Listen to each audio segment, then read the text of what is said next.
అస్సలాము అలైకుం వరహమతుల్లాహి వబరకాతుహు. వీక్షక మహాశయులందరికీ స్వాగతం, సుస్వాగతం.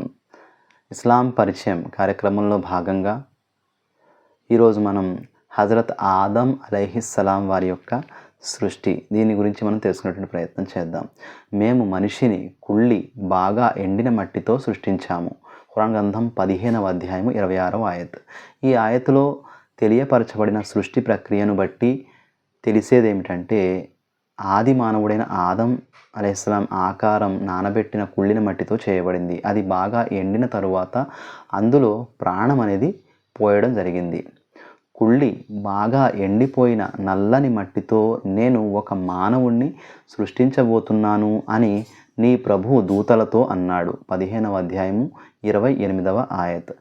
ఆయన మనిషిని పెంకు మాదిరిగా శబ్దం చేసే మట్టితో సృష్టించాడు.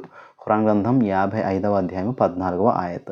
ఆయన ఆదం అలైహిస్సలాం మొట్టమొదట మట్టితో మానవాకారం గల బొమ్మగా తయారు చేయబడ్డాడు. తరువాత అల్లాహ్ ఆ బొమ్మలో ప్రాణాన్ని ఊదాడు. ఆయన మిమ్మల్ని అందరినీ ఒకే ప్రాణి నుండి పుట్టించాడు. 39వ అధ్యాయము 6వ ఆయత్. అంటే మొట్టమొదట అల్లాహ్ ఆదం అలైహిస్సలాంను మట్టితో చేశాడు. ఆ తరువాత ఆ మట్టి బొమ్మలో తన తరపున ప్రాణం ఊదాడు. ఆయనే మిమ్మల్ని మట్టితో చేశాడు అని ఖురాన్ గ్రంథం 6వ అధ్యాయము 2వ ఆయతలో తెలియపరచడం జరిగింది. అంటే మానవ జాతికి మూల పురుషుడైన హజరత్ ఆదం అలైహిస్సలాంను అల్లాహ్ మట్టితో తయారు చేశాడు. ఆయనే మిమ్మల్ని మట్టితో, తరువాత వీర్యపు బిందువుతో, ఆ తరువాత ఘనీభవించిన రక్తంతో సృష్టించాడు. ఖురాన్ గ్రంథం 40వ అధ్యాయము 67వ ఆయత్. మీ పితామహుడైన హజరత్ ఆదం అలైహిస్సలాంను ఆయన మట్టితో చేశాడు. అందువల్ల మానవులందరూ కూడా మట్టితోనే పుట్టించబడినట్లుగా భావింపబడతారు. ఆయన ఏ వస్తువును చేసినా చాలా చక్కగానే చేశాడు. మానవ సృష్టిని మట్టితో మొదలుపెట్టాడు. 32వ అధ్యాయము 7వ ఆయత్. అంటే మొట్టమొదటిసారిగా అల్లాహ్ ఆదం అలైహిస్సలాంను మట్టితో చేశాడు. అక్కడి నుంచి మానవ జాతి సృష్టి ప్రక్రియ ప్రారంభమైంది. ఆదం అలైహిస్సలాం భార్య ఆదం ఎడమ ప్రక్కడెముకతో సృష్టించాడని హదీసుల ద్వారా మనకి స్పష్టంగా తెలుస్తోంది. నిశ్చయంగా మేము మనిషి అంటే ఆదం అలైహిస్సలాంని మట్టి సారంతో సృజించాము. ఖురాన్ గ్రంథం 23వ అధ్యాయం 12వ ఆయత్. మట్టితో సృష్టించడం అంటే భావం అది ఆది మానవుడైన ఆదం అలైహిస్సలాంను మట్టితో చేయడం అని, లేదా మనిషి తినే ఆహారం సారవంతమైన నేలలో పండినదే. మట్టిలో పండిన ఆహారాన్ని భుజించిన మనిషిలో వీర్యం ఉత్పత్తి అవుతుంది. అంటే వీర్యోత్పత్తికి మూల కారణం కూడా మట్టి మాత్రమే. ప్రజలారా, అల్లాహ్ మిమ్మల్ని మట్టితో, ఆ తరువాత వీర్యపు బిందువుతో సృష్టించాడు. ఖురాన్ గ్రంథం 35వ అధ్యాయం 11వ ఆయత్. అంటే ఆయన మీ మూల పురుషుడైన ఆదం అలైహిస్సలాంని మట్టితో చేశాడు. ఆ తరువాత మానవ జాతి పరంపరను కొనసాగించడానికి మానవ సృష్టిని వీర్యంతో పెనవేశాడు. అది పురుషుని వెన్నులో నుంచి వెలువడి స్త్రీ గర్భాశయంలోకి ప్రవేశించి మానవ సృష్టి ప్రక్రియ చేసుకుంటూ పోతుంది. మేము వారిని మనుషులను బంకమన్నుతో సృష్టించాము. ఖురాన్ గ్రంథం 37వ అధ్యాయము 11వ ఆయత్. చూడబోతే మేము వీళ్ళ పితామహుడైన ఆదం అలైహిస్సలాంను మట్టితో నిర్మించాము అని స్పష్టంగా అల్లాహ్ సుబ్హానహు తఆలా తెలియజేయడం జరిగింది. ఇక హజరత్ హవ్వా అలైహిస్సలాం వారి యొక్క సృష్టి.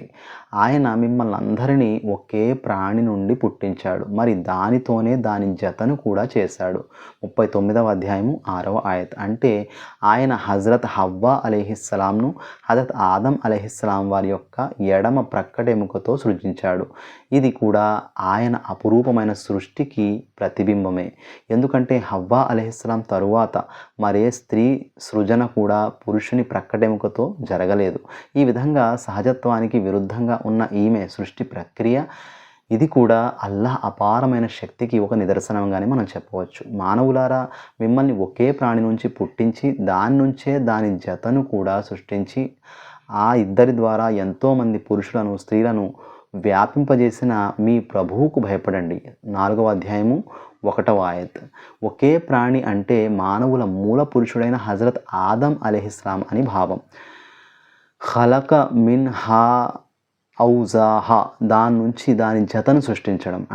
ఈ వాక్యంలో మిన్హా దాని నుంచి అంటే ఆదం అలైహిస్సలాం నుంచి ఆయన భార్య హవ్వా అలైహిస్సలాంను సృష్టించడం అనేటువంటి అర్థం వస్తుంది.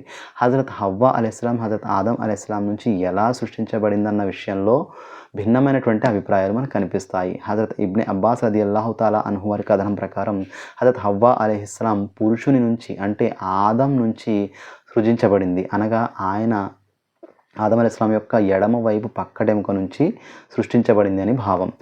ఒక హదీసులో ఈ విధంగా తెలియచేయబడింది, స్త్రీ ప్రక్కటెముక నుంచి సృష్టించబడింది. ప్రక్కటెముకలో అత్యంత వంకర భాగం దాని పైభాగం.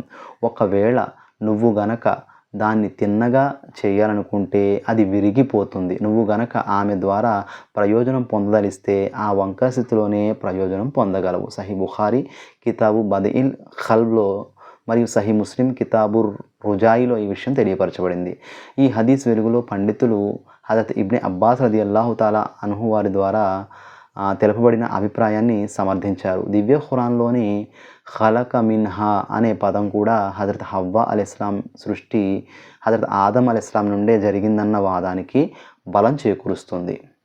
ఇక మానవ సృష్టి ఇన్షాల్లా దీని గురించి మనం రాబోయేటువంటి వీడియోలో తెలుసుకునేటువంటి ప్రయత్నం చేద్దాం. ఇప్పటి వరకు మీ సమయాన్ని తీసి ఇస్లామీయ ధార్మిక జ్ఞానాన్ని పెంపొందింపజేసుకునే ప్రయత్నం చేసినందుకు ధన్యవాదాలు. అస్సలాము అలైకుం వరహమతుల్లాహి వబరకాతుహు.